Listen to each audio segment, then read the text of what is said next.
यादे सोइजु सबैर का गेल छले लबल्ली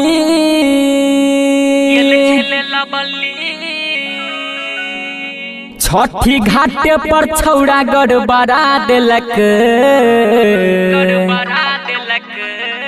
सरोज व्यवसाय दीप का छौड़ा पटाखा से ओकर नये लहंगा जड़ा देलक।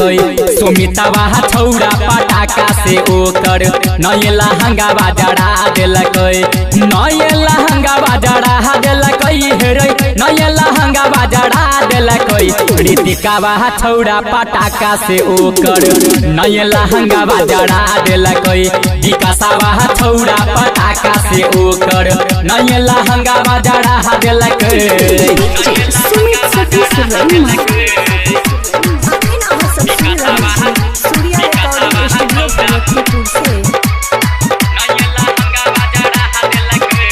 छठे घाटे छौड़ा क देलकै घाटा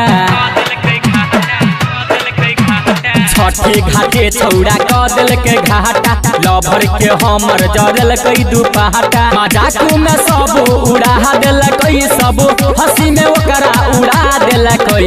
विजहिया छौड़ा पटाखा से ओकर नये लहंगा जड़ा देलकै। छोटुआ छौड़ा पटाखा से ओकर नये लहंगा जड़ा देलकै।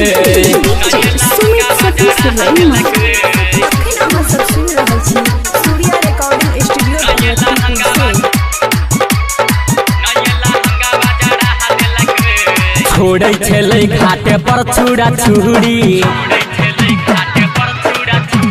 छोड़ै छलै घाटे पर छुड़ा छुड़ी ओते क देलकै सब छौड़ा खुड़ा लुची राटा राजा ओकरा समझा देलकै चित्तू बिहारी समझा देलकै। इन देशवा छौड़ा पटाखा से ओकर नये लहंगा जड़ा देलकै।